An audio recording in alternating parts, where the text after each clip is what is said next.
අන්තිම මොහොතෙත් බිම හිටපු මිනිස්සුන්ට කන්න ආහාර මල්ලක් දාලා තමයි එයා යන්නම කියේ. බිම හිටපු මිනිස්සු වීඩියෝ කර කර හිටියා. එතන ඉඩ දුන්නේ නෑ. පුංචි පුතාට අන්තිමට තාත් එක්ක හිමි වුණා.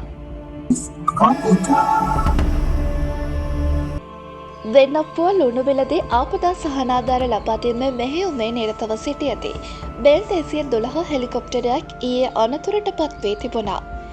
එහිදී විං කමාන්ඩර් නිර්මල් සියඹලාපිටිය මහතා ජීවිතක්ෂයට පත් වුණා.